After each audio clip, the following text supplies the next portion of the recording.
The Three Little Pigs. Mama, tell me, which house is the strongest house?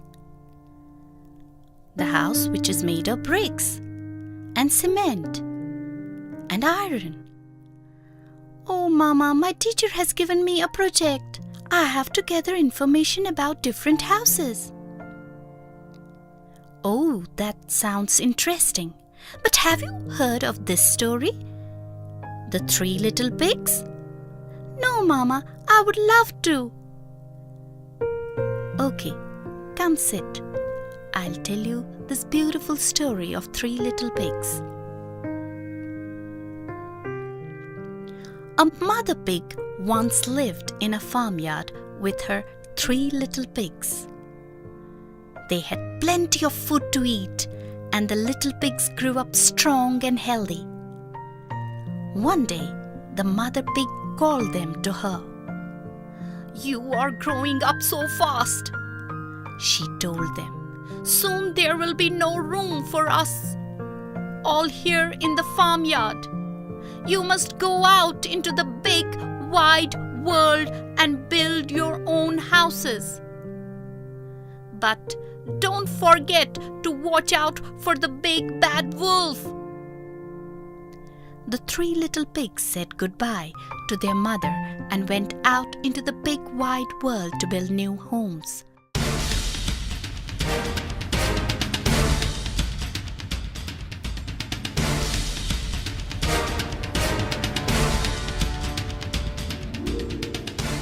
Before long, they found a big pile of straw. "I will build my house with the straw," said the first little pig. He mixed the straw with some sticky mud and built his house. "It doesn't look very strong," said the third little pig, watching his brother at work. But the first little pig was too tired to say anything. He just curled up inside his house and went to sleep. The two other little pigs continued on their way until they came to a pile of sticks. "I will build my house with these sticks," decided the second little pig. So he collected the sticks and tied them together to make his house. He lined it with cabbage leaves. "It doesn't look very strong," said the third little pig, watching his brother at work. But the second little pig was too tired to say anything. He just curled up inside his house and went to sleep.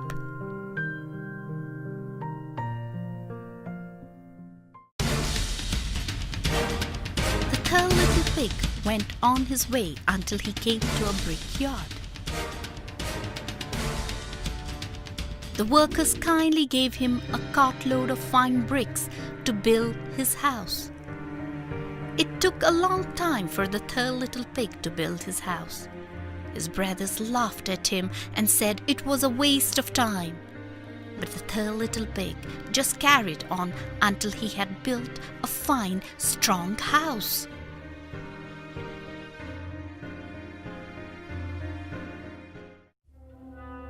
Soon after this, the big, bad wolf was walking through the forest and came to the straw house. He saw the little pig at the window, and thinking how much he would enjoy a little pig for supper, he called out, little pig, let me come in." "Not by the hair on my chinny chin chin," replied the oldest little pig. So the wolf shouted crossly, "Then I will huff, and I will puff, and I will blow your house down." The wolf took a deep breath, and he huffed, and he puffed, and he blew the house down. The little pig ran away in terror and kept running until he came to the house made of sticks. Let me in quickly," he howled, hammering on the door until it opened. "The big bad wolf is coming." The two little pigs trembled as they heard the big bad wolf arrived. He knocked on the door and said, Little pigs, let me come in. "Not by the hair on our chinny chin chins," they shouted back. Then I will huff, and I will puff, and I will blow your house down, shouted the wolf crossly. He took a deep breath, and he huffed, and he puffed, and he blew the house down. The two little pigs ran away in terror and kept running until they came to the house made of bricks. Let us in quickly!" they howled, hammering on the door until it opened.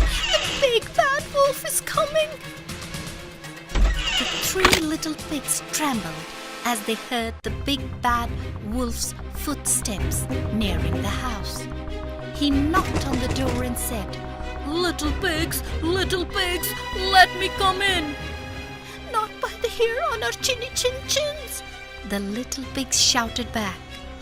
Then I will huff, and I will puff, and I will blow your house down, shouted the furious wolf. And taking a deep breath, the wolf huffed, and he puffed, and he puffed, and he huffed, but he couldn't blow the brick house down. Then he banged on the walls and the door, but he couldn't get in. "Go away!" cried the three little pigs. Not till I have eaten you all for my dinner, replied the wolf, but however hard he tried, he could not find a way in. Finally, the wolf gave up and slunk away to think how he could trick the little pigs.